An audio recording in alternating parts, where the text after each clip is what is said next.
이스라엘 시리즈가 이제 그 5번째로 가고 있는데요. 아시다시피 순서대로 하나하나 성령님께서 저희들을 인도하고 계세요. 지난 시간에도 중요한 주님이 주신 말씀이 있었지요.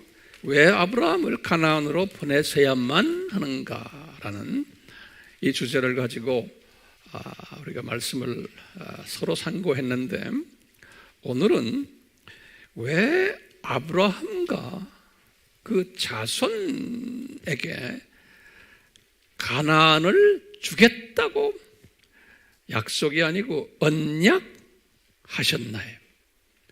오늘 말씀은 지난 말씀과 연계돼 가지고 상당히 또 발전되고 깊고 넓은 말씀이 될 거예요. 그래서 지난 말씀을 이해를 못하면은 오늘 말씀 이해하는데 조금 어려울 수가 있어요. 그래서 성령님께서 우리 각자에게 강하게 임하시고 역사하셔서 오늘 말씀을 잘 소화할 수 있었으면 하는 마음이 저의 마음이고 기도예요. 이것이 여러분들의 마음이고 기도가 되기를 소원합니다. 우리가 지난 시간에 그 중심사상이라는 이야기를 제가 했어요. 중심사상. 그래서 어떻게 우리가 이야기를 했냐면, 이 지구가 우주의 중심이 된다라는 이야기를 했어요. 그런데 이 지구 안에 중심되는 것이 어디냐? 광역 에덴이다 라는 이야기를 우리가 했어요. 그 광역 에덴의 중심은 또 어디냐? 그러면 지역 에덴이다 그랬어요. 이 광역 에덴은 제가 지난 시간에 그림 그려줬죠. 자, 그럼 광역 에덴 안에서의 이 중심이 어디냐? 지역 에덴이다. 그 지역 에덴은 우리가 뭐라고 말했던가요? 가나안이다, 가나안이다 이렇게 이야기한 거예요. 그러면 이 가나안이라는 지역 에덴 안에서의 또 중심이 어디냐? 그러면 지방 에덴이다. 그래서 우리가 그것을 유대 지방이다 이렇게 우리가 한번 만들어 봤죠. 그러면 유대 지방인 이 지방 에덴에서의 중심이 어디냐? 그러면 중심 에덴이다. 그래서 이것이 가장 중심인데 이게 예루살렘이다. 이렇게 우리가 한번 이해를 해봤어요. 이렇게 정리하니까 도움이 돼요. 근데 그 예루살렘 하면 그냥 뭐 성전산 또는 뭐 시온산 여러 가지 우리 이야기를 하죠. 그 예루살렘이 어디냐? 그러면 동산 중앙이다. 이렇게 에덴 동산의 동산 중앙이다. 이렇게 쓰고 동산 중앙이 곧 우주의 뭐가 돼요? 중심이 되는 거예요. 우주의 중심. 이렇게 우리가 정리를 한번 하면 좋겠죠? 자, 그러면 그 동산 중앙, 이 동산 중앙이 어떤 곳인가?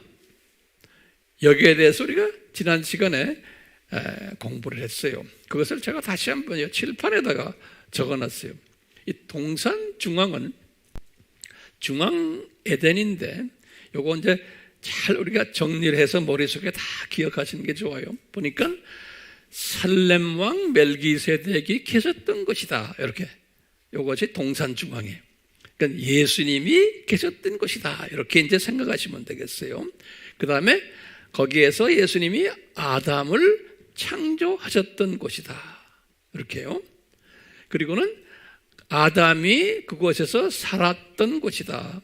그래서 거기에서 아담에게 너 이거 잘 관리해라, 지배를 해라 이렇게 부탁했던 장소가 요 장소에, 그뿐 아니라 요 장소에 생명나무도 있었고 선악을 분별하는 지혜의 나무도 거기에 있었고, 또 거기에서 생명나무 열매도 먹었고 한 곳이 고기가 뿐만 아니라 네 강이 이곳에서부터 시작해서 흐른 거예요. 네 강이. 그래서 네 강이 시작된 곳이다. 성경 구절은 여기 그대로 다 있어요. 그뿐만 아니라 그곳에 뱀도 거주했던 곳이다. 사탄도. 창세기 3장 1절에 보면요. 그런데 그 뱀이 거주했던 그 지역을 우리가 뭘 공부했어요? 사회골짜기다. 이렇게 우리가 기억나세요? 또는 동문 옆에 이 사회골짜기를 예레미야가 말하기를 동문 옆에 있다 그랬어요. 그래서 예레미야서 19장 2절에 보면 동문 옆에 있다. 그리고는 그것을 제가 이제 그냥 말씀드린 거예요. 그것을 흰놈 골짜기다. 이렇게 한번 또 우리가 정의를 내려본 거예요. 예레미야서 7장 31절 또는 창세기 14장 17절에 보면 그것을 왕의 골짜기다 그랬어요. 그러니까 이 세상 왕 사탄의 골짜기다. 이렇게 이제 그때 제가 말씀드렸어요. 근데 제가 오늘 어젠가 보니까 댓글에 한 분이 여기에 대해서 질문을 던진 분이 있어요. 그래서 이런 분들을 굉장히 저는 고맙게 생각해요. 왜냐하면 이 댓글 사역이 얼마나 중요한지 몰라요. 이런 분들을 통해서 여러분들에게 조계에 대한 좀 자세한 이야기를 하도록 저에게 이끄세요. 이런 분들의 질문을 통해서 이분이 우리 아미 공부를 들어와서 열심히 하는데 한 가지 궁금한 게 있습니다. 그러면서 요 지금 흰놈 골짜기에 대해서 질문을 하시는 분이 있었어요. 근데 질문 제가 보니까 잘했어요. 근데 이런 것을 제가 다 일일이 설교에서 설명하기가 어떤 때는 귀찮기도 하고 너무 자세하니까. 그런데 이런 분들을 통해서 저에게 성령님이 말씀하세요. 황 목사야, 그거 좀 설명해 줘라. 네. 이런 분들을 통해서. 그러니까 이 댓글 사역이요. 댓글 사역이 황 목사님 고맙습니다. 황 목사님 칭찬하는 사역이 아니에요. 근데 요 근래 와서 이제는 댓글 사역에서 많은 그 성숙한 댓글들이 나오는 걸 제가 보고는 참, 제가 기분이 좋은데 성령님이 얼마나 기뻐하시겠어요? 여러분들 거기다 좀 적으세요. 이 댓글 사역은 이 디지털 시대에 예수님 안에서 우리가 해야 되는 복음 사역이에요. 추수꾼 사역이에요. 디지털 시대에.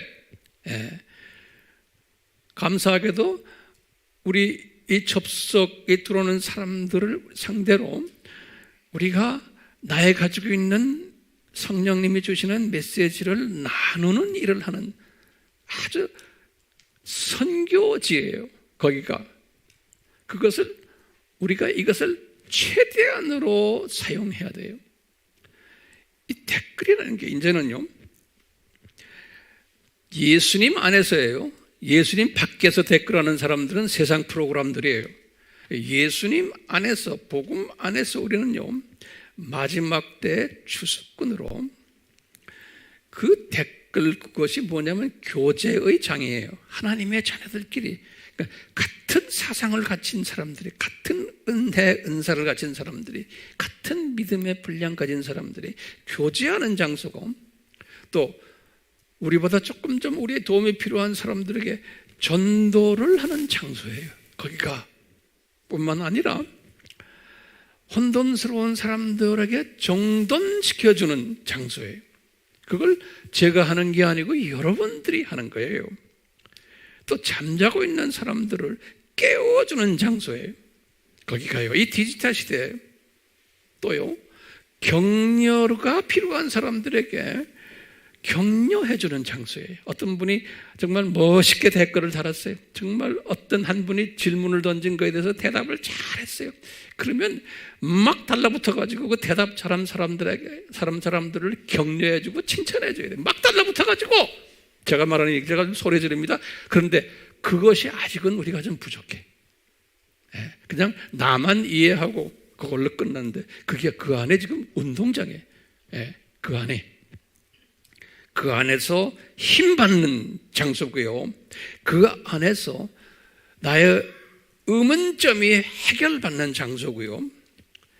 그 안에서 위로받는 장소고, 그 안에서 내가 방향 제시받는 장소고, 그리고는 비전을 제시받는 장소예요. 그 안이. 그렇기 때문에 이런 댓글의 중요성은 누가 이제 말할 필요가 없어요. 성령님이 강하게 역사해. 세상 프로그램들을 보시면 댓글이 수천 개씩 막 달려요. 별 메시지도 아닌데 수만 개 달리는 댓글도 있잖아요. 그런데 이 엄청난 복음을 갖고 있는 사람들의 댓글은 어떤 때 보면 뭐 몇 사람만 항상 들어오지 아예 그런 데 관심 없는 사람 많아요. 이제는 생각을 좀 바꿔주셨으면 해요. 내가 던지는 댓글로 인해서 누가 한 사람이 보고 큰 감동받고 예수님을 만나기를 원하는 사람들 나와요. 나를 통해서. 그러니까 황 목사님을 통해서가 아니라 여러분들을 통해서 그런 통로들이 되시길 바라요. 아멘이요? 예. 그 댓글을 마음껏 사용하셔야 돼요. 그럼 예수님이 얼마나 씩 웃으시겠어요? 행복해 하시고. 자, 이런 의미에서 이 댓글 주신 분이 요 흰놈 골짜기에 대해서 질문을 던지시는 거예요. 근데 그냥 질문이 아니에요. 아미를 통해서 많은 거 배웠습니다. 고맙습니다. 그리고는 그런데요, 제가 궁금증이 하나 있어요. 이런 식으로 댓글을 달았어요. 아주 이쁘죠? 누군지 모르지만 내 보기에는 누군지 모르지만 그런 분이에요. 그분 댓글에 우리가 대답을 해줘야 돼요. 그럼 여러분들 보세요. 요거 잘 정리하세요. 성전 위치가 오늘날 두 가지의 학설이 있어요. 예루살렘 성전 위치, 오리지널 성전 위치가 어디였나? 그러면 전통적으로 그동안의 기독교에서 그냥 믿어왔던 성전 위치가 뭐냐면 현재 그 이슬람 성전이 있는 알-악사와 바위 성전인 그 자리를 성전 위치로, 오리지널 성전 위치로 보는 학설이 전통적으로 그동안에 해왔던 그것이에요. 그것이 이렇게 돼 있어요. 그것이 그림이 여기 성전 위치고, 거기 오른쪽에 동쪽에 보면 동문이 있고, 그 옆에 기드론 골짜기가 있고, 이렇게 돼 있어요.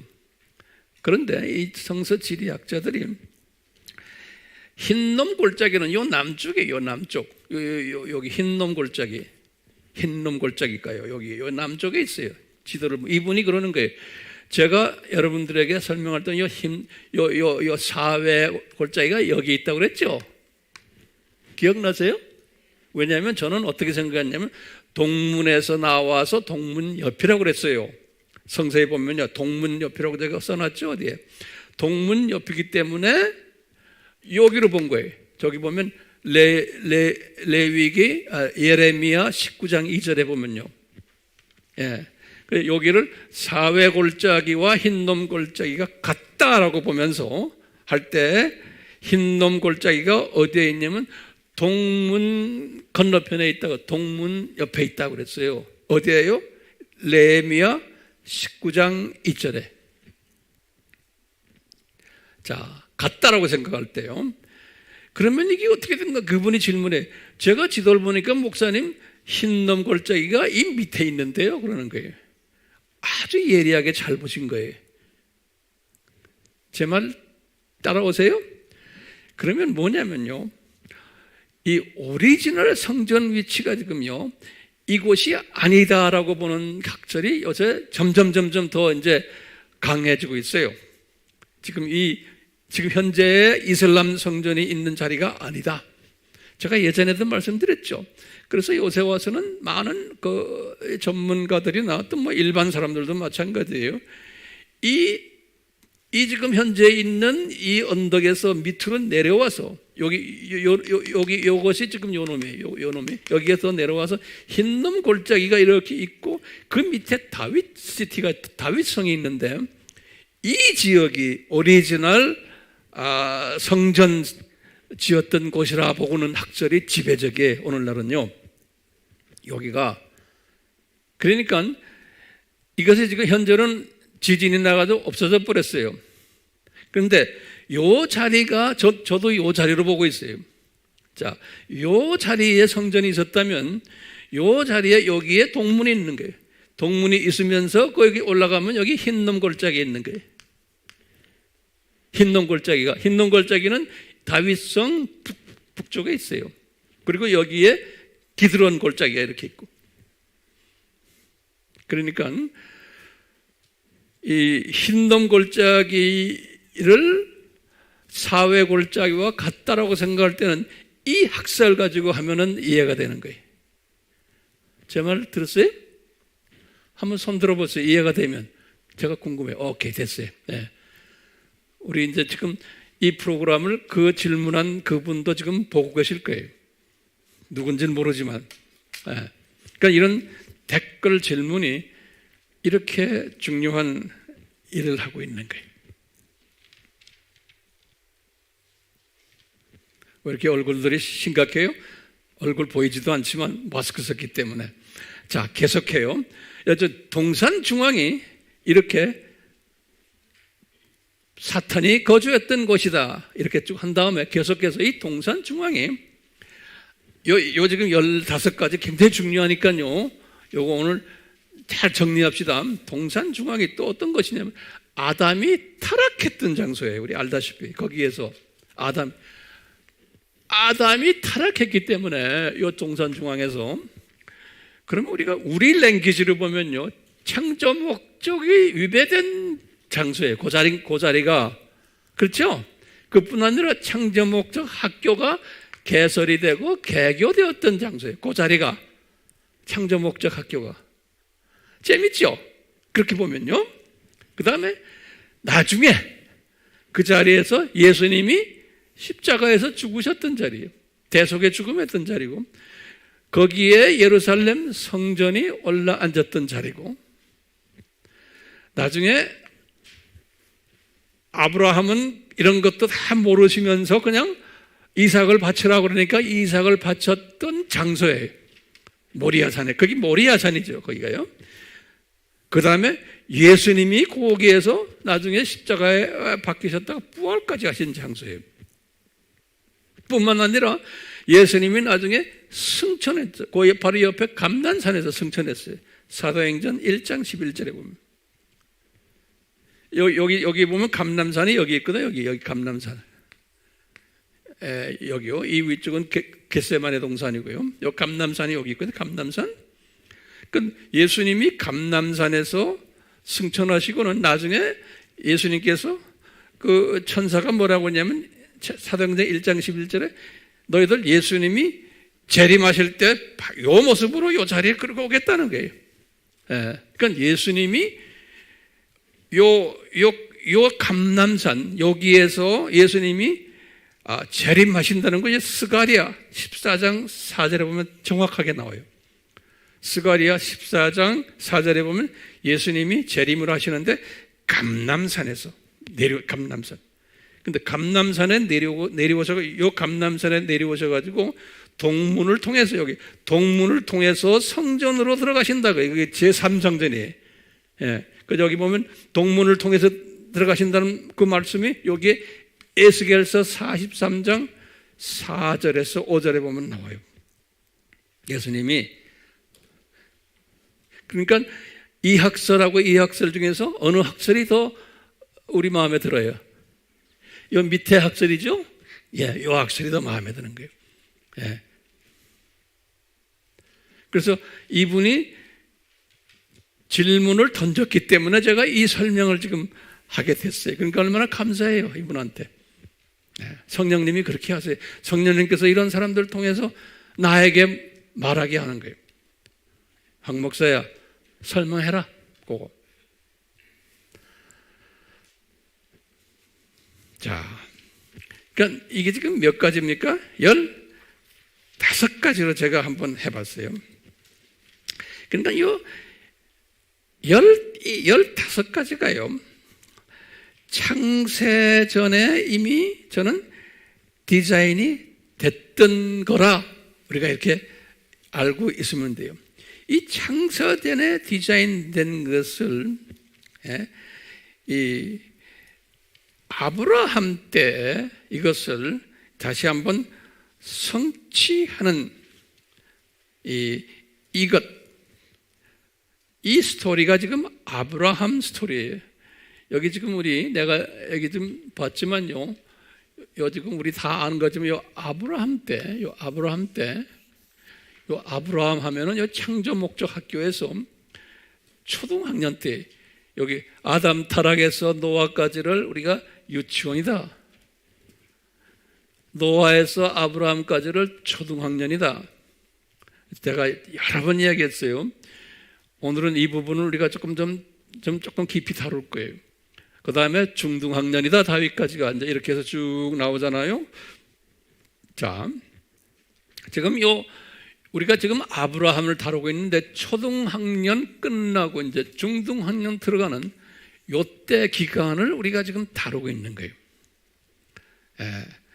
다시 말하면요, 요 지금 이 15개 이 질문이요, 이 15개에 관한 숨겨놓은 하나님의 신비가 요것을 학년 가면서 점점 더 구체화되는 거예요. 내가 다시 말해요. 노아도 요 15개의 신비를 어느 정도만 알고 있은 거예요. 지금 아브라함도 저 15개의 신비를 초등학교 졸업반 정도의 실력으로 갖고 알고 계시는 거예요. 좀 이따 이제 다윗은 조금 좀 나아지고 이렇게 가는 거예요. 가다가 이제 예수님이 오셨잖아요. 예수님이 오셔서 이제 하나님의 자녀들, 신약 시대의 하나님의 자녀들도 저에 대한 저 15개의 메시지를 그냥 조금 높아서 초급대학 수준으로 가다가 이 중세 시대에 이제는 여기 지금 종교 개혁이 여기 1500년 아니에요? 1500 종교 개혁 이후부터 개신교가 나오면서 더 많이 대학교 레벨로 이것을 이제 이해하기 시작하는 거예요. 하나님의 자녀들이. 그러다가 지금 우리는 지금 이 동네 와 있잖아요. 우리는요, 저것을 15개를 이해하는 수준이 상당히 높은 수준이 된 거예요. 그러니까 이것을 저는 이제 독수리 시각을 가진 분들 레벨이 된 거예요. 모든 기독교인은 아니지만 최소한 우리가 지금 이 공부를 하고 있는 팀들에게는, 그러니까 우리의 사명이 상당히 큰 거예요. 내가 이렇게 독수리 시각으로 이 15개를 한눈으로 볼 수 있기 때문에. 자, 오늘은 이 아브라함의 시각으로 우리가 한번 보려고 그래요. 아브라함. 그래서 이제 성서를 볼 때 아브라함을 부른 장면부터 우리가 쭉 봤잖아요. 글쎄요, 이 아브라함. 자, 이제 지금부터 한번 하나하나 봅시다.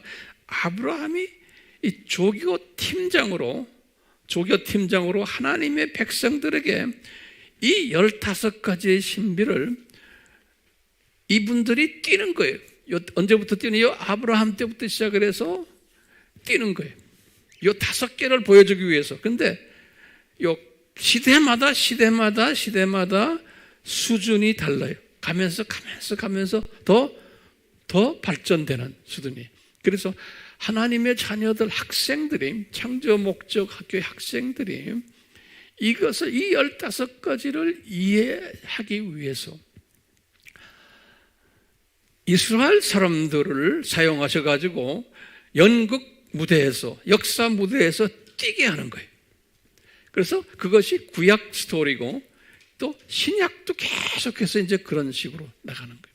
뛰게 하는 거예요. 그래서 이 15개를 우선 머릿속에 두시군요. 오늘은 우리가 한번 봐요. 아브라함을 딱 보면요. 아브라함을 제일 먼저 뭐냐면 아브라함아 너 광역 에덴에서 살고 있지? 그게 어디예요? 우르에. 그렇죠? 그러다가 너는 하란으로 옮겨라. 그것도 광역 에덴이에요. 그러다가 너 이제는 무슨 에덴으로 옮겨가요? 가나안 지역 에덴으로 이제 넘겨가라. 중심으로 향해 가는 거예요. 중심으로 해서.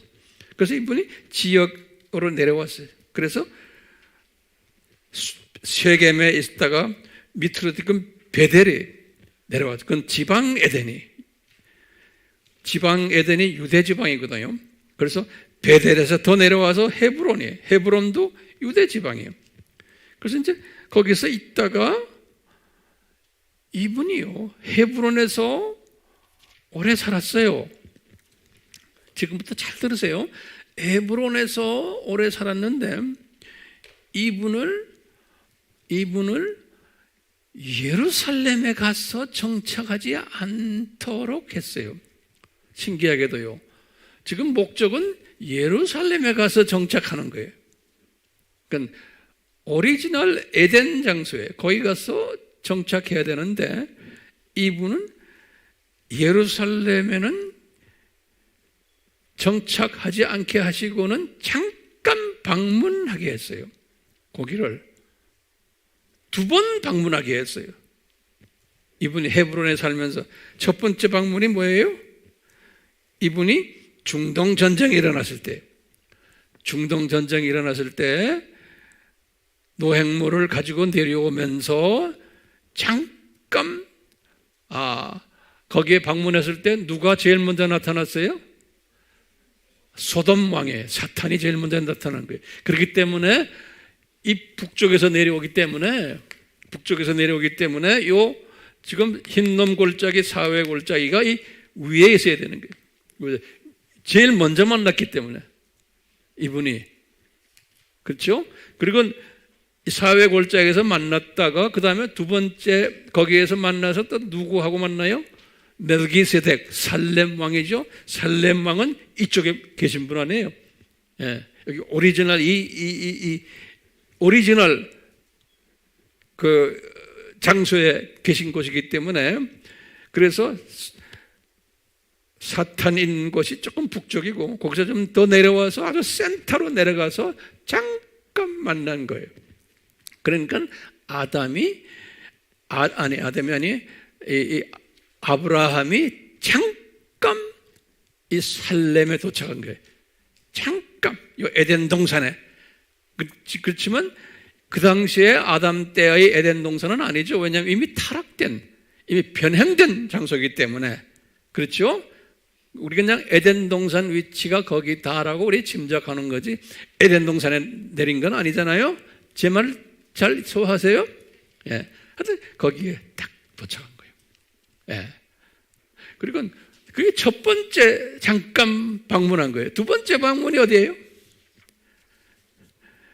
이분이 밑에 부엘세바에 내려가 계실 때 이삭을 바쳐라. 그래서 3일 동안 걸어서 모리아산 갔죠. 그러니까 이삭 바칠 때 잠깐 방문했던 것이에요. 그렇지만 신기하게도 예수님께서 이 아브라함을 그 살렘에서 상주하지 못하게 했어요. 상주하지 못하게 했어요. 이게 중요한 개념이니까요. 지금부터 이제 하나하나 잘 우리가 따라오면서 소화하시길 바라요. 상주하지 못하게 했어요. 그러면 제가 한번 여쭤볼게요. 그러면 살렘에서 상주했던 분이 누구예요? 이스라엘 사람들 중에서? 유명 인사 중에서? 우리 저 도표를 보세요. 지금 요 아브라함도 상주 못했어요. 거기서 그 아브라함의 이삭이니 야곱이니 또 누구예요? 요셉이니 그 다음에 누구예요 또? 그 후에 유명 인사들 있죠? 모세니 또 모세 이후에 누구예요? 여호수아니 그 다음에 사사들이니 그분들 예루살렘에 상주했어요? 그거 다 노트에 적어놓으세요. 상주한 사람이 없어요. 예루살렘에 다 그 주변에 있었어요. 주변이란 건 뭐예요? 유대 지방 또는 다른 지방, 주로 유대 지방. 예. 예루살렘에 상주를 안 시키셨어요. 그러다가 누가 예루살렘에 상주하게 됐어요? 다윗이에요. 예. 다윗이 왕이 돼가지고 첫 7년은 예루살렘에서 왕 노릇하지 않았어요. 그 나머지 40년을 왕 노릇하는데 나머지 33년을 어디서 왕 노릇했어요? 예루살렘에서 왕 노릇했어요. 그러니까 다윗이 처음으로 예루살렘에 들어가서 상주한 거예요. 이 말은 뭐냐면 다윗이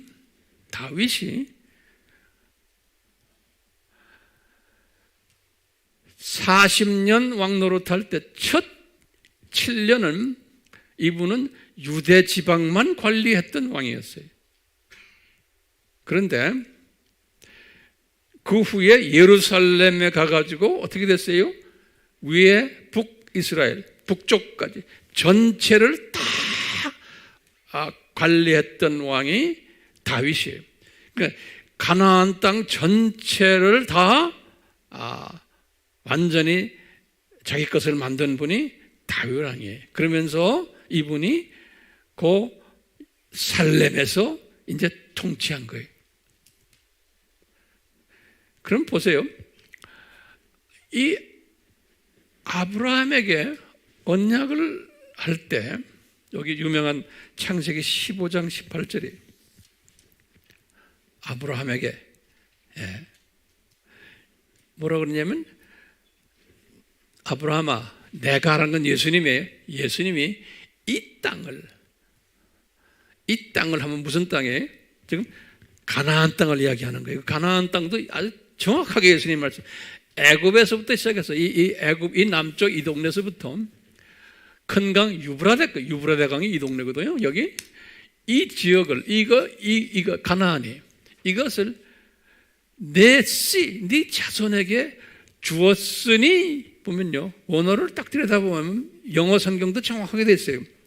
I have given you 그랬어요. 다시 말하면 현재 완료형으로 돼 있어요.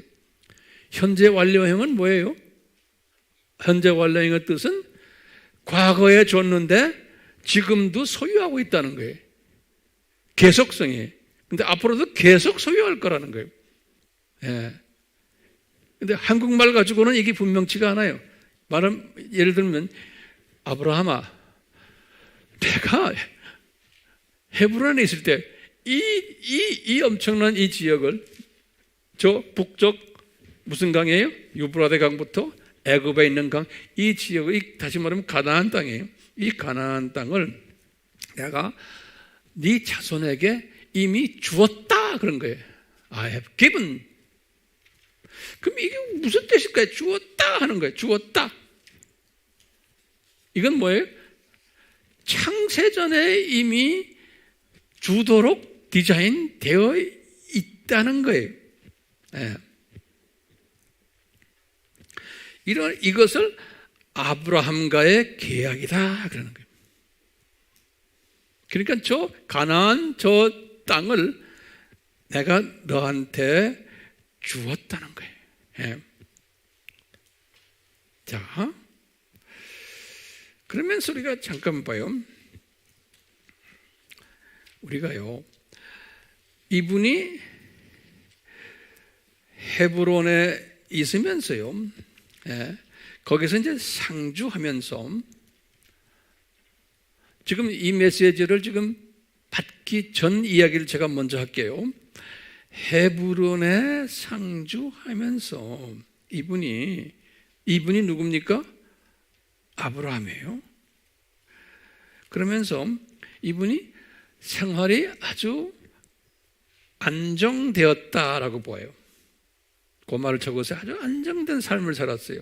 이분이. 왜냐하면 재물이 넉넉했어요. 재물이. 이분이 2번 재물을 충만하게 받았어요. 자기가 노력해서가 아니에요. 주님께서 다 그렇게 디자인하신 거예요. 하나님이 쓰시는 분들은 자기가 노력해서 재물 받는 게 아니에요. 아브라함이 부자였다 하면 아브라함이 장사 잘해서가 아니에요. 똑똑해서가 아니에요. 주님이 주셨어요. 첫 번째 어떻게 주셨어요? 애굽에 내려가 가지고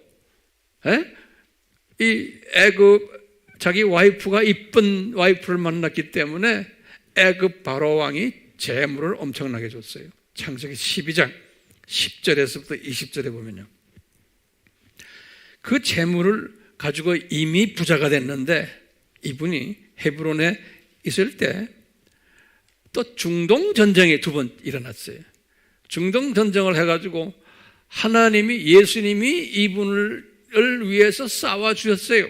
거기 보면 분명히 이분이 그래서 내가 싸운 게 아니다. 예수님이 나를 위해서 여호와께서 싸워주셨는데 나에게 재물도 엄청 그분이 주셨다. 그런 게 소돔 왕에게 이야기해요. 네가 준 게 아니다. 창세기 14장 16절 또는 23절에 그랬어요. 그렇기 때문에 이 아브라함은 자기가 노력해가지고 부자가 된 게 아니에요. 하나님이 사용하시는 분들은 자기 노력에 의해서 하면 지 잘났다고 그러죠. 그렇기 때문에 그렇게 안 하세요. 그렇기 때문에 이분은 일꾼들도 밑에 많았고 노예들도 많았고 군인들도 318명이나 있었고 하여튼 그런 분이에요. 그러니까 이분이 헤브론에 살면서 유지 중 한 사람으로 저는 보고 있어요. 유지였어요. 뿐만 아니라 이 성공한 이민자예요. 헤브론에서. 그런데 이분이 가지고 있었던 걱정거리가 하나 있었어요. 이분이 가지고 있었던 걱정거리가 뭐겠어요? 이분이 가지고 있었던 걱정거리가 첫 번째는 하란에 두고 온 자기 부친 걱정을 하는 거예요. 우리 부친이 지금 현재 한 105세 때 자기가 부친을 떠났는데 지금 한 5년 후에 한 110세 됐겠구나 이렇게 생각한 거예요. 그래서 동생 나홀이 우리 아버지와 지금 동거하면서 돌보겠지라고 혼자 생각을 하고 있는 거예요. 이제 돈을 많이 벌고 이제 성공한 이분이 어디에서요? 헤브론에서. 부친 걱정을 해요. 그렇지만 어떻게 할 수가 없는 거예요.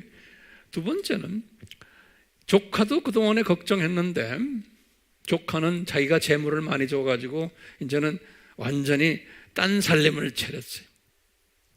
그리고 조카는 중동전쟁 이후에 회복이 돼가지고 지금 자리매김을 하고 잘 살고 있으니까 조카 걱정도 안 하게 됐어요. 근데 이분이 가지고 있는 걱정이 뭐였냐면 아버지 걱정도 이제 동생한테 맡겼고 조카 걱정도 이제 할 필요도 없고 제일 걱정이 뭐냐면 무자식인 게 자식이 없는 거예요. 성공한 이민자였지만 자식 걱정이 제일 많았어요. 자기 부인에게도 미안하고. 그런데 아들을 가지고 싶었던 것 사실이죠. 후손을 이제 낳기를 원했는데 이제 하갈이 이제 이때 등장하는 거예요. 사라가 자기 남편이 이런 고민을 하고 있는 걸 알고는 사라가 뭐라고 그랬어요? 자기 몸종인 하갈을 남편에게 준 거예요. 그래서 아기를 낳자. 그래서 그 나온 아이가 이스마엘이죠. 여기 창세기 16장에 나오는 이야기들이에요. 16장 1절에서 2절 이스마엘이 출생한 것이 16장 16절이에요. 이렇게 하갈이 이제 아기를 낳았지만 주님께서는 이런 말씀을 하시는 거예요. 나중에 창세기 이제 15장 이야기를 보면 이 자식이 없었던 아브라함에게 예수님이 환상으로 나타나셨어요. 예수님이 그러니까 이스마엘 낳기 전 이야기 15장 1절에 그렇게 써 있어요. 나중에 이제 셀에서 보세요. 환상에서 이런 말씀하신 거예요. 아브라함아, 두려워 말라. 너는 이제 자식이 있을 것이고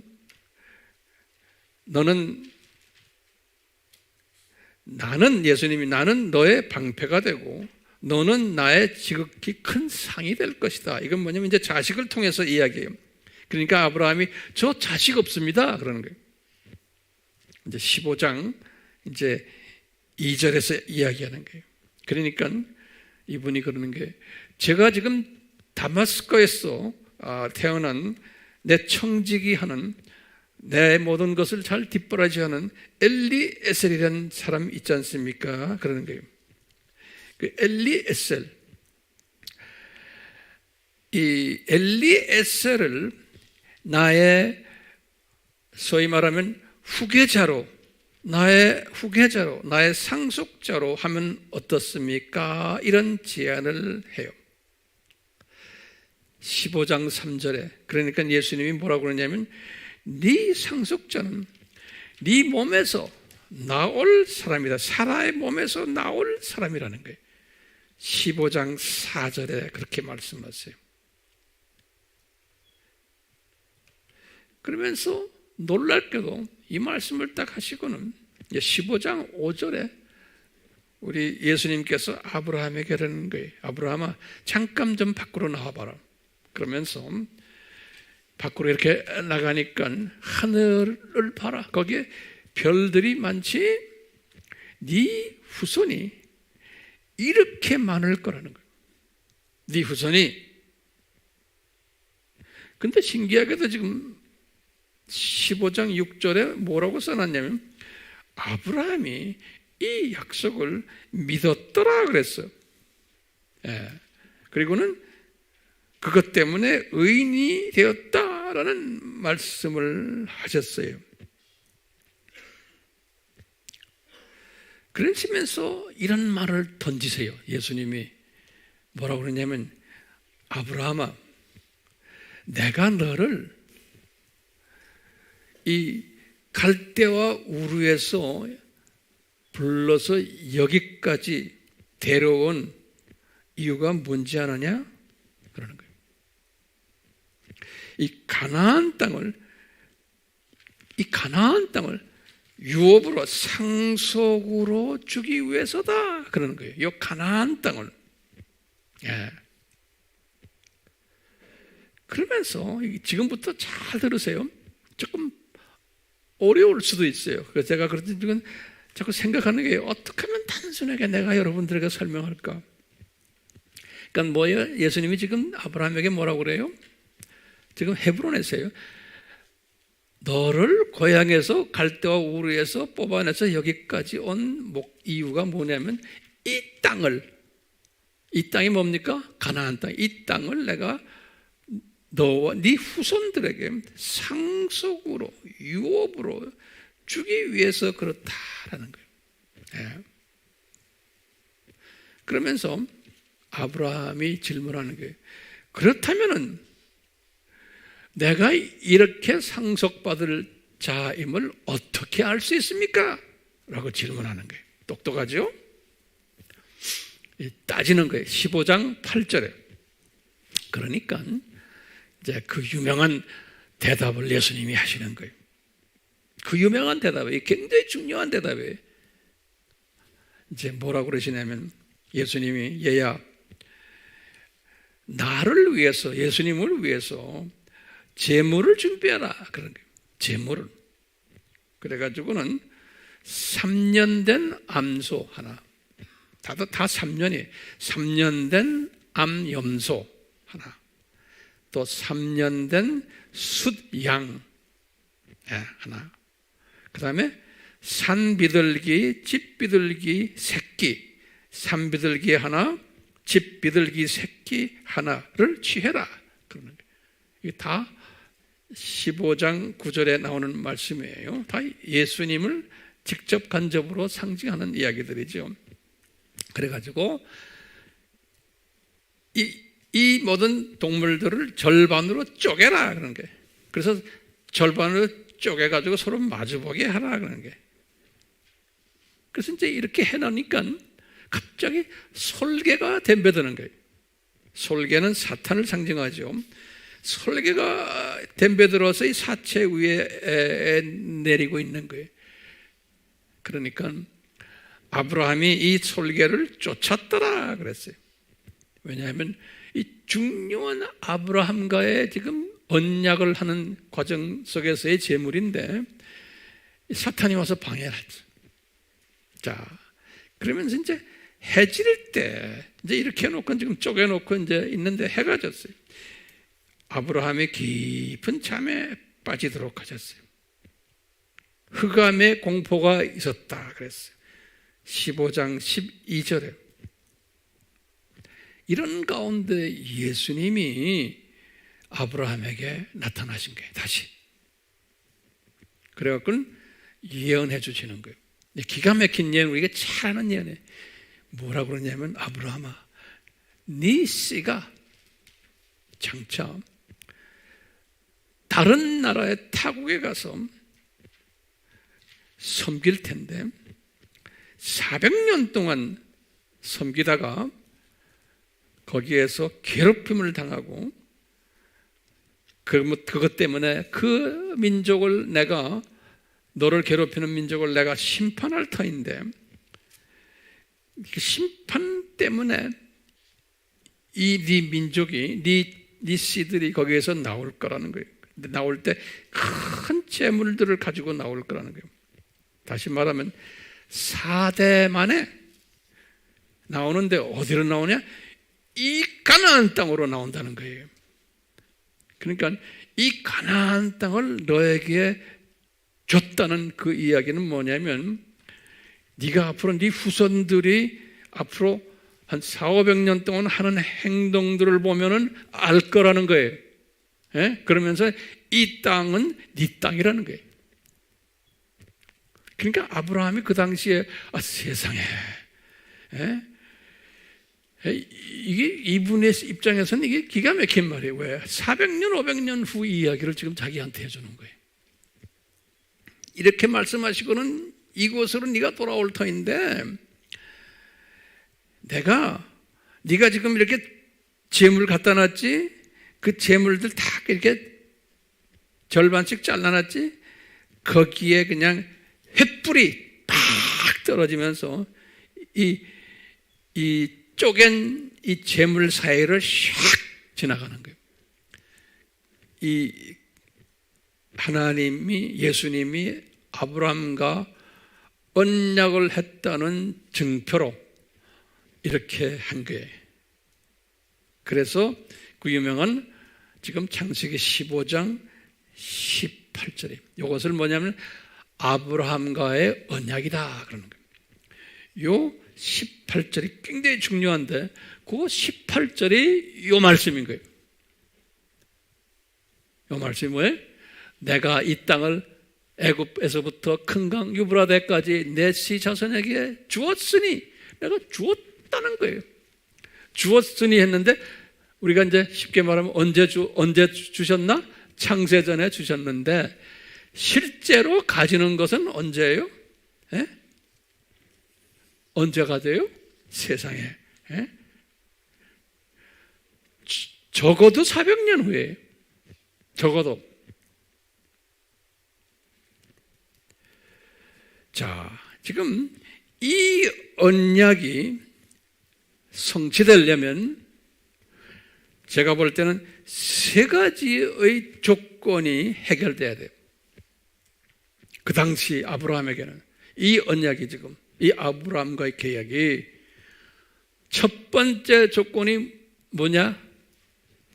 아들이 있어야 돼. 근데 아직 아들이 없어요. 그렇죠? 두 번째 조건이 뭐예요? 아들을 낳았으면 이 아들의 후손들이 장차 400년 노예 생활을 이방에 가서 해야 돼요. 이게 두 번째 조건이에요. 세 번째 조건이 거기에서 이분들이 해방당해가지고 요 가나안 땅으로 와야 되는 거예요. 이것이 세 가지의 필요 조건이에요. 그러니까 아브라함의 입장에서 보면 아주 요원한 이야기예요. 요원한 이야기.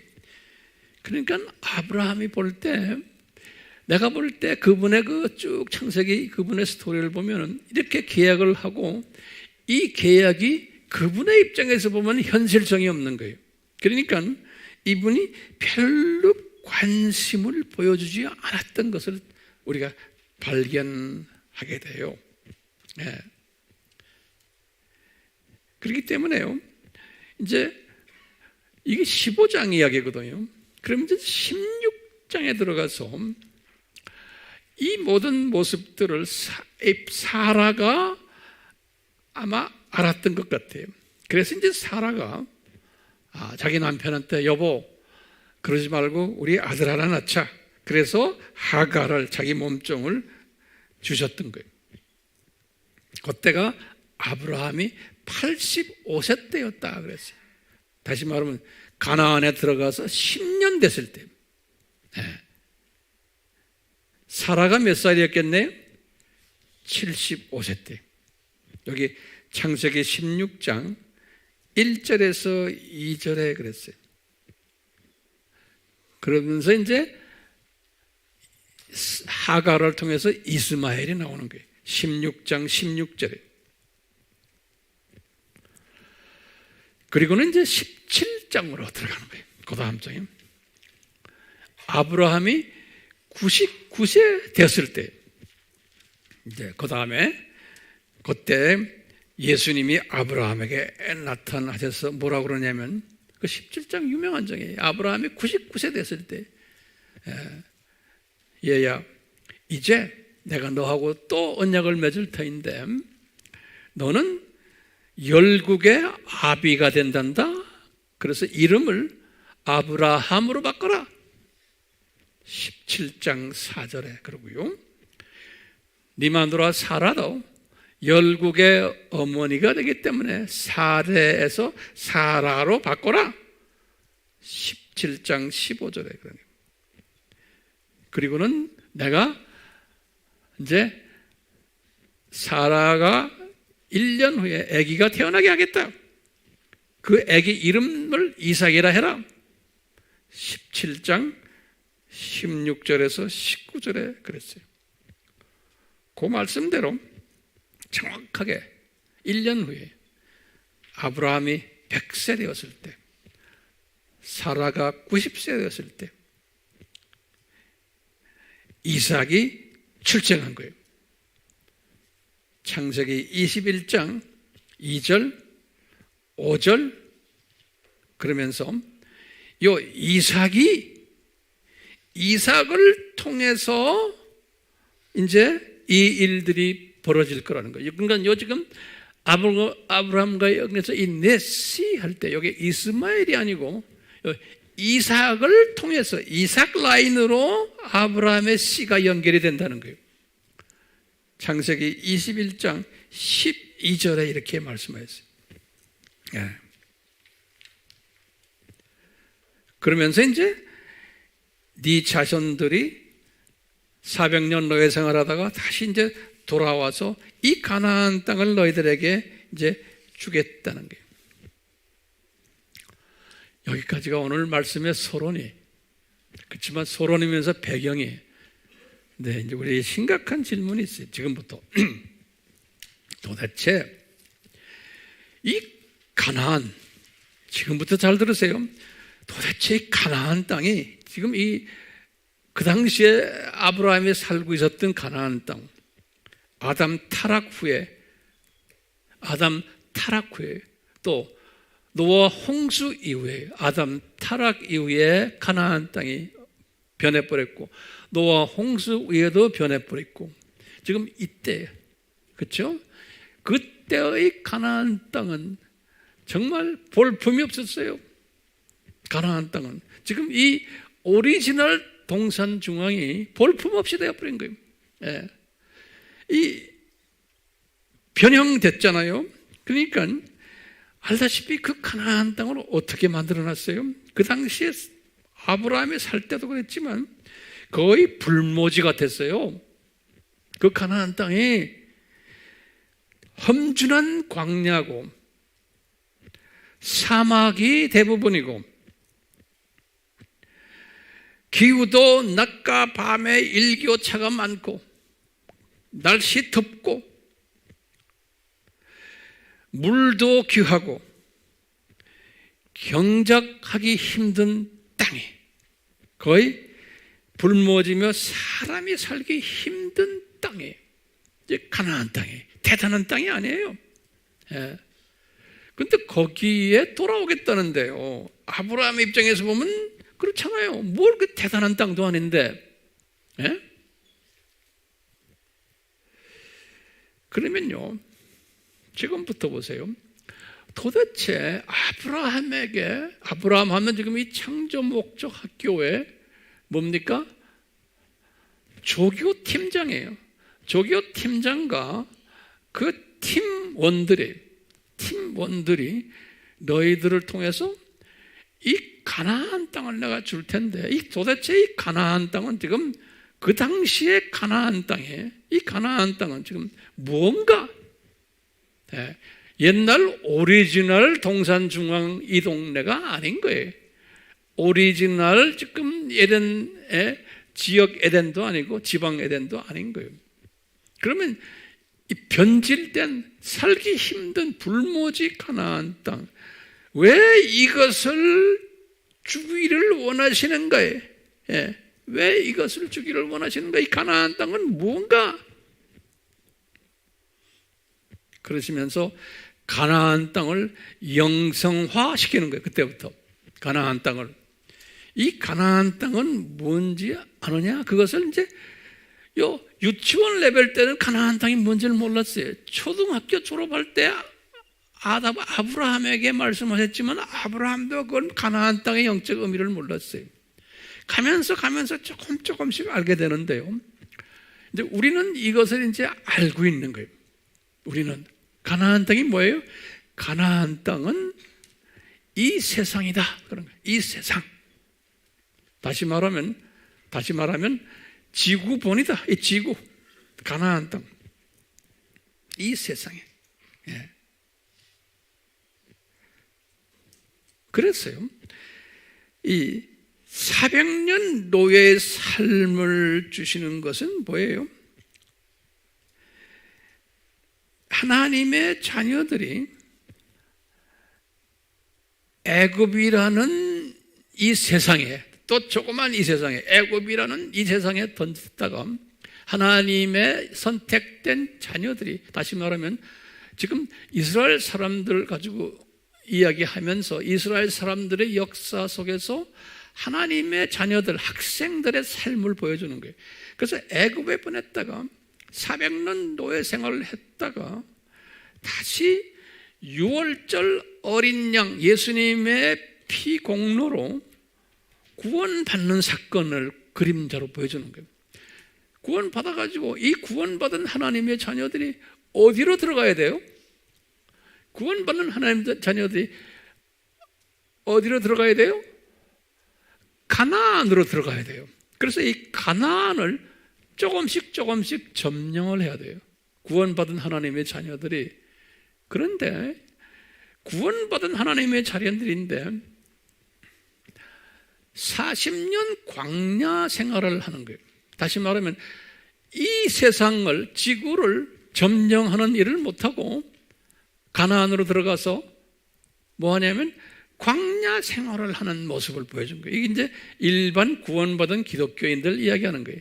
영적 전쟁을 해서 약속한 땅을, 이 세상을 복음으로 점령해야 되는데 이것을 못할 것을 그래서 이제 40년 광야 생활을 보여주시는 거예요.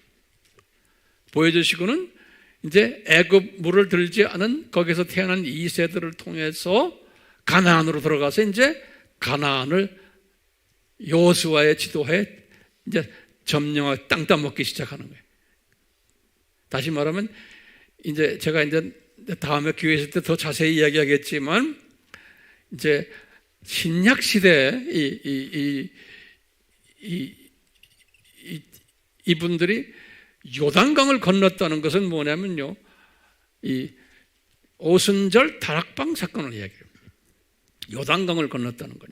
그 성령 세례를 받고는 그때부터 이제 사도행전 1장 8절에 너희들이 예루살렘과 온 유다와 사마리아와 땅끝까지 나의 증인이 되리라. 이 말씀은 가나안 땅을 점령하리라. 이 말과 똑같은 거예요. 다시 말하면 이 지구를 점령하리라. 그래서 여호수아 때부터 시작을 해서 이제 여리고성으로 들어가서부터 가나안 땅을 점령하기 시작해요. 가나안 땅을.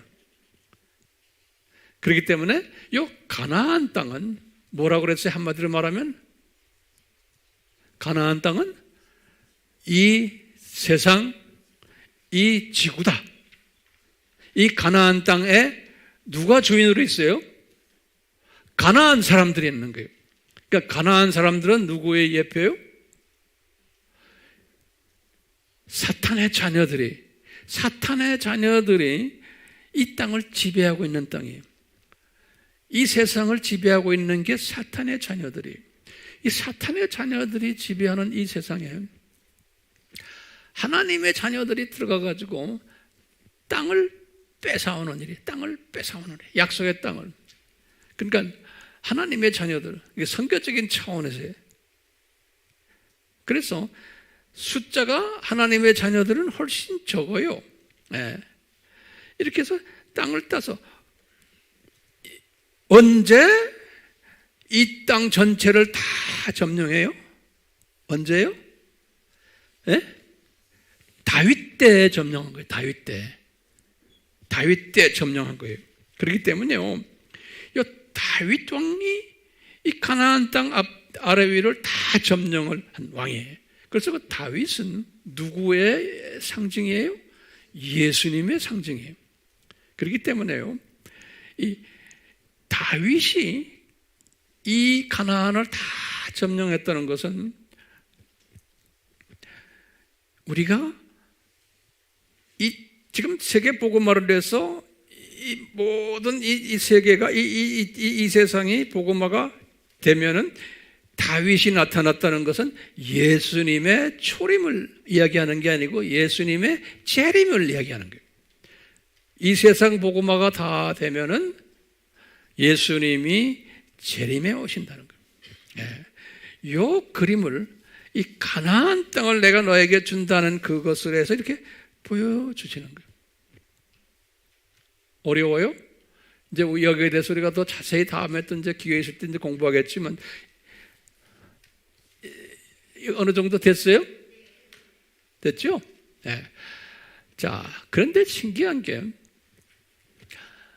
여기 좀 이거 도표를 보세요. 아브라함이 이 가나안 땅을 너 받을 거다 그러니까 아브라함은 그 뜻을 몰랐지만 그 아들 이삭도 알았어요. 뜻을 모르고 그냥 했어요. 조교 역할만 한 거예요. 그분들의 역사를 보면은. 그러다가 모세도 알았어요. 내 생각엔 모세도 이 큰 그림 몰랐어요. 그냥 주어진 분야에서 조교 역할만 한 거예요. 모세도.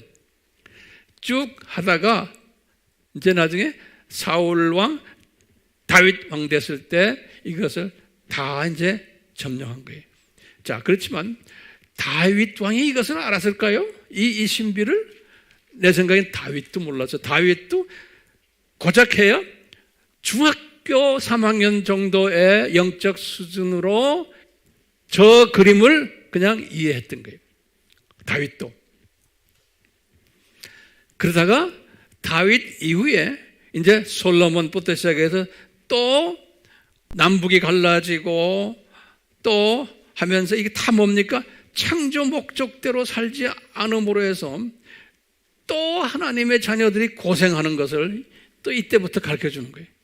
그래가지고 그 연습을 다 한 후에 진짜 예수님이 오신 거예요.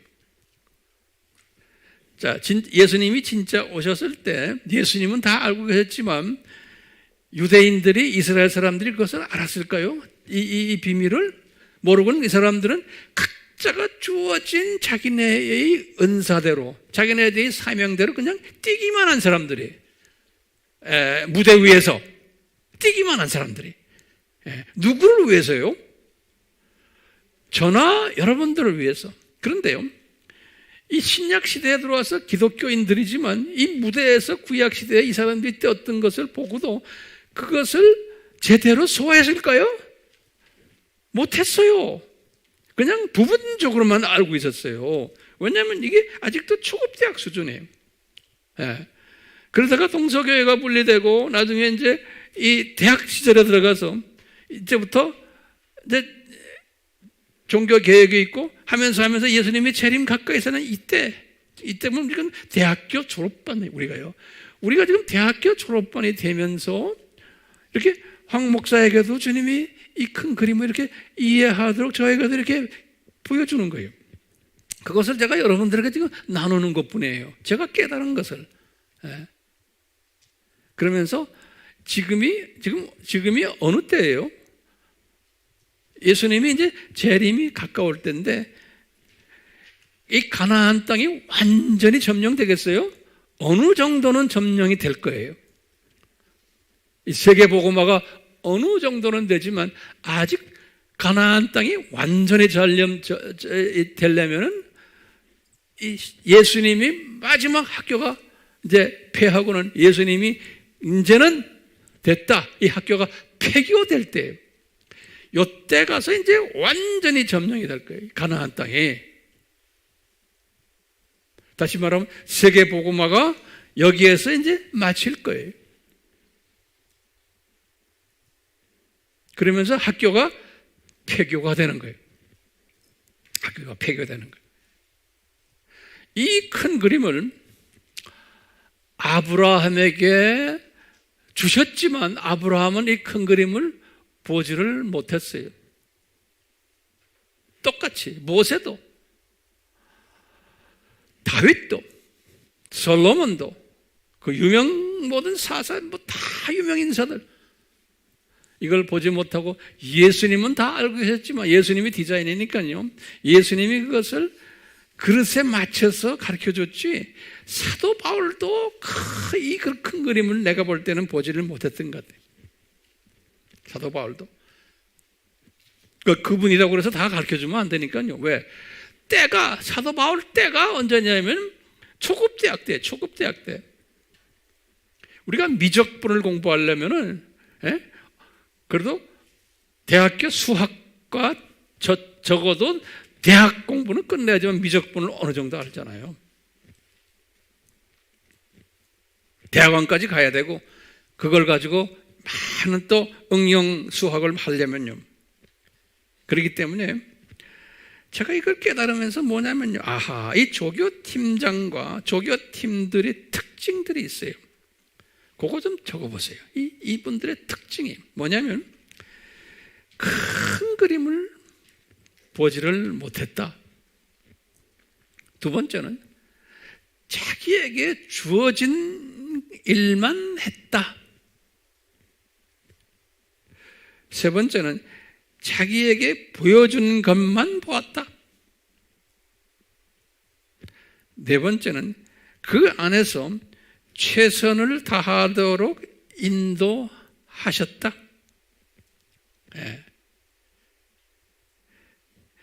다섯 번째는 각 하나님의 자녀들이 이 팀들도 마찬가지 은혜가 달랐고 은사가 달랐고 믿음의 분량이 다 달랐다. 그릇의 모양이 다르고 크기가 달랐다. 그러니까 대부분이 참새 시각을 가지고 어떤 분들은 두더지 시각을 가지고 자기가 맡은 자기 직분을 다한 거예요. 그러니까 독수리 시각을 가지지를 못했던 거예요.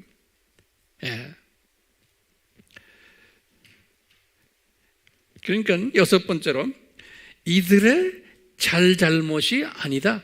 누구는 잘했고 못했고가 아니에요. 다 주님의 뜻 안에서. 또는 일곱 번째로 누가 운이 좋았고 운이 안 좋아 이런 이슈가 아니로 저는 보고 있어요. 그렇기 때문에 여덟 번째로 이것은 하나님의 섭리적 주권 이슈다. 창조 목적 학교 교육 프로그램 속에서. 그렇기 때문에 아홉 번째로 중요한 거예요. 히브리서 11장에 보면 이 구약에 아브라함부터 시작을 해서 그 전 사람도 그렇지만 쭉 유명 인사들의 믿음이 있었다고 나와요. 그분들이 이런 믿음 가졌다 이런 믿음 가졌다 우리 알죠? 히브리서 11장. 그러니까 이분들의 믿음이 그 당시의 상황에서 최선을 다했던 거기에 맞는 그릇에 맞는 믿음이었지. 예? 이게 온전한 믿음은 아니었던 거예요. 예. 그러니까 이분들이 믿음의 선조들이지만 분량이 다 달랐던 것을 우리가 알 수가 있어요. 제가 이 말씀을 왜 하냐면 이 큰 그림 속에서 주님께서는 이분들 다 수고를 했던 거예요. 이 구약의 유명 인사들, 또 신약의 지금 모든 하나님의 자녀들이 어떤 직분을 가졌든, 그러니까 모든 이 하나님의 자녀들이 맡겨진 사역을 다 감당했기 때문에 예수님께서는 이분들을 이제 낙원에 데려다가 한 분 한 분 놓고 다들 칭찬하시고 수고했다. 그러니까 너희들 이 학교 생활 잘했지? 어떤 학생은 아주 학점이 좋고 공부 잘하고 착하게 놀던 학생도 있고 중간짜리도 있고 어떤 사람은 그냥 F만 계속 맞는 사람도 있고 다 주님께서 필요해서 다 이런 사람들 여기 각자 처소에 각 기능을 줬다고 저는 보고 있어요. 그렇기 때문에요. 주님께서 보실 때는 학생 하나하나가 다 이쁜 거예요. 그렇기 때문에 우리는 이 가나안이 주시겠다고 이 약속하신 그 속에는 우리에게 주시는 메시지들이 있어요.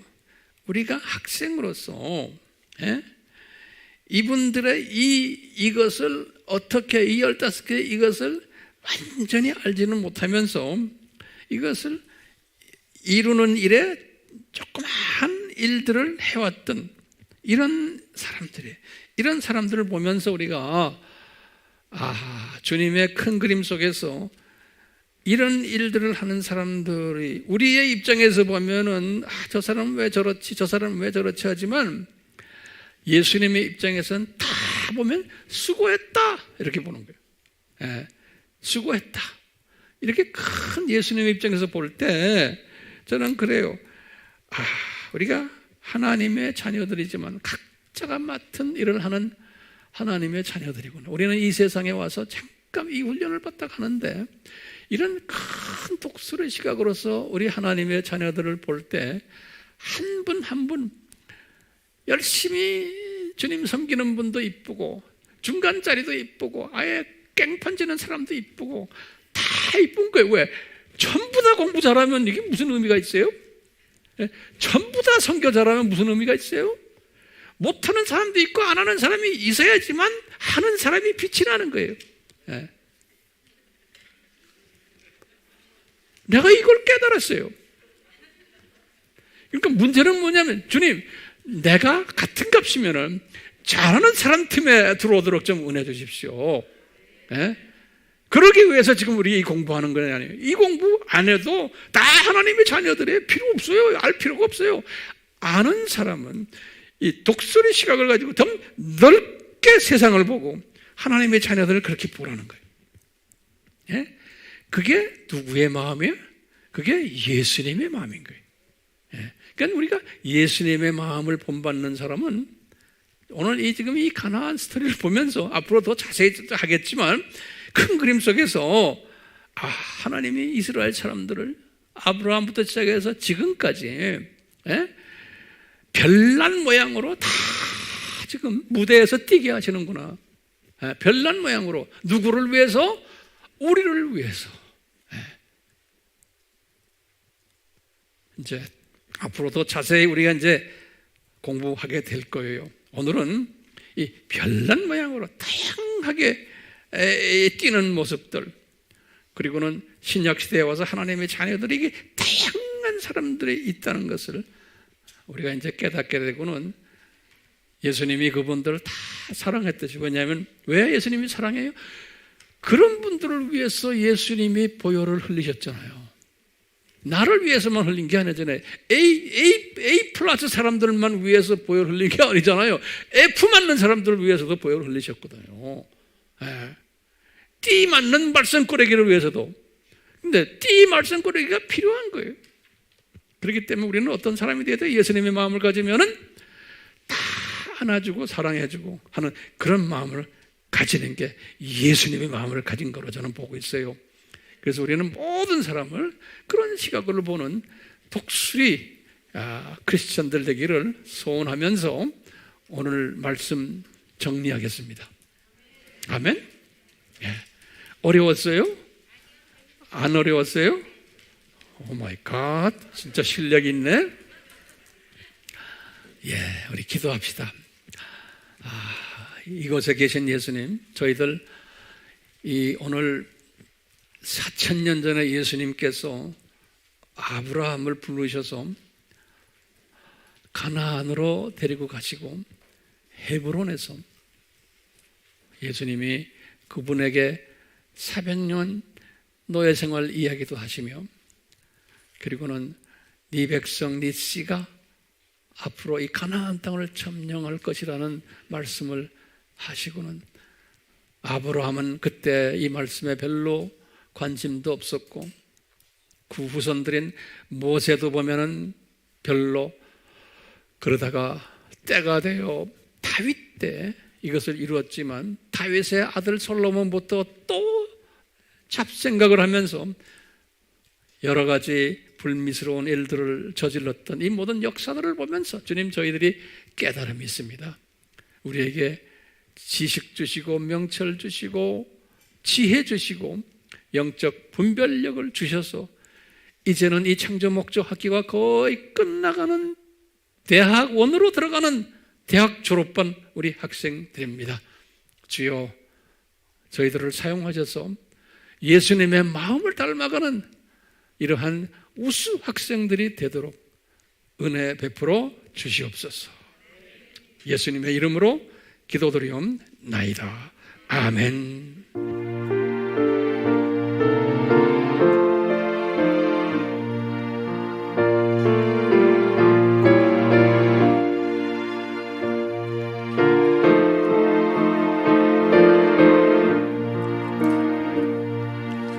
주님의 마음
예수 세상에 다시 오신 그날의 모습으로 멸하여 주님의 빛나는 그 형상을 다 함께 보며 주 찬양하리. 주님의 마음 받아 살면서 그 거룩하신 나도 이루리. 이 4절에 보시면은 4절을 한번 띄워주실래요? 4절에 보시면은 우리가 이제 예수님을 만날 때 A약점 A 플러스 D약점 F 다 주님께서 보시건 다 영화롭게 이렇게 만드셔가지고 그 주님과 함께 있는 그 모습 다들 보고 너희들 수고했다. 있는 자리에서 수고했다. 그 모습이 이 4절에 이 찬양을 쓴 사람들이 120년 전에 미국의 크리스천들이에요. 그런데 이분들에게 이것을 주셨어요. 아프리카에 가도 이 찬송 부르고 중동 어느 나라에 가도 이 찬송 부르고 요새 뭐 복음성가하고는 또 달라요. 그때 사람들의 영성이 대단했어요. 우리 4절을 다시 한번 불러볼까요?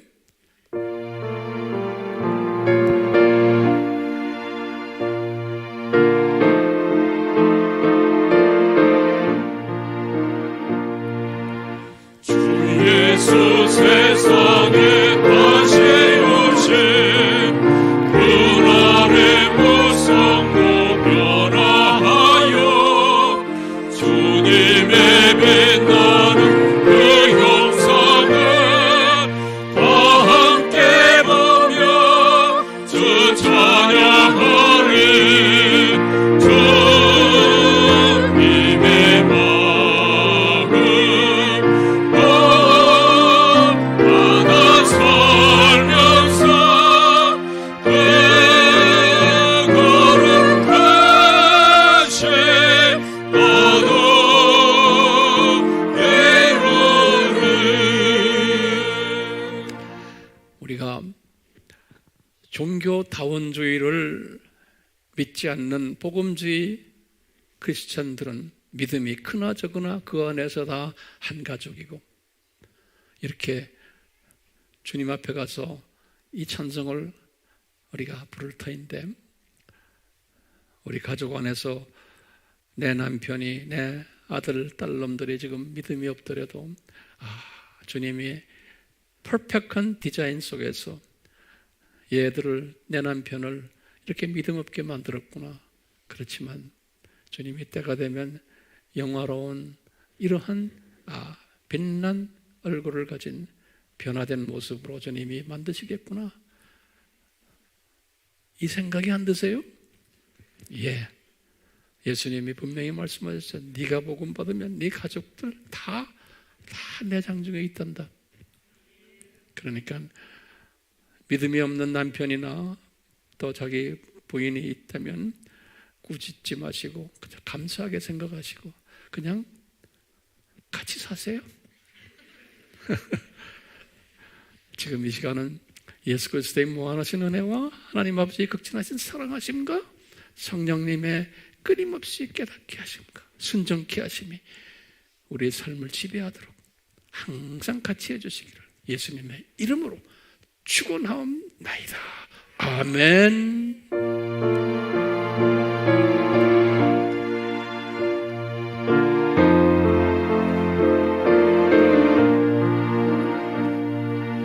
주님의